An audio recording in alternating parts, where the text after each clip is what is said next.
Hello everyone, this is Samantha Goldfarb, the Director of Training and Consultation Services for the ARC of New Jersey. This program assists New Jersey supported employment providers in providing the highest quality of services available and supports those receiving these services as well. In this video, I'll go over what is required of a DDD intervention plan, or an IP. DDD requires these for all clients, including those who are in the pre-placement phase of supported employment. The intervention plan serves a number of important purposes. For one, it tells anyone reading your client's files what they are currently working on, as well as why and how. If a job coach were to transfer that client to another coach, for example, the new coach would be able to read the plan and have all of the information needed to pick up where the old coach left off. This also justifies what coaching techniques you're doing. It also provides information for any of your supervisors and any auditors that come in about the type of services that you're providing and where the client's at currently. An intervention plan has three main components.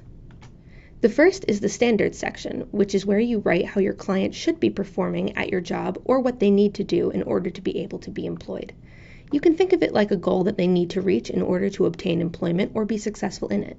The standard is written like a requirement of any employee or person who is job seeking.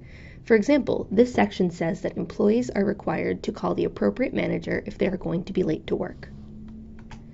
The second section is the performance section, which is where you explain how your client is currently not meeting the standard you outlined in the previous section.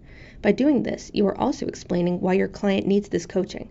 Without your help, they would be falling short on a necessary skill for employment. When writing this section, be sure to include what is happening, when or how often it happens, why it happens if you know that information, and any other details that the readers would need to know in order to understand the full picture. For example, this section says, Gerald forgets to call his coach almost every time he is late for a session, which he says is because he is focused on getting ready. The third section is the improvement plan part, which is where you discuss what you are going to do to help the client meet the standard and improve their performance. This gives you a plan to approach your coaching duties with that is validated by what you wrote in the previous two sections. For example, this section says that the job coach will help Gerald create a plan to help him become more organized in getting ready for the session.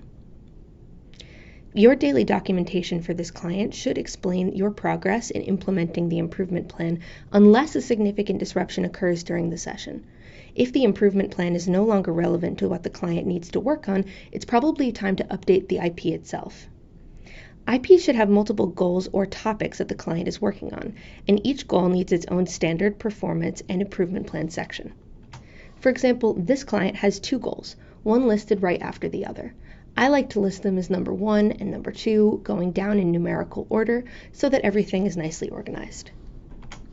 If you would like more in-depth information on this subject, as well as guided practice or take-home materials, you can contact sgoldfarb@arcnj.org to request the full training. Please also reach out if you have any other questions or ways TCS can support you and your agency. Thank you so much for watching.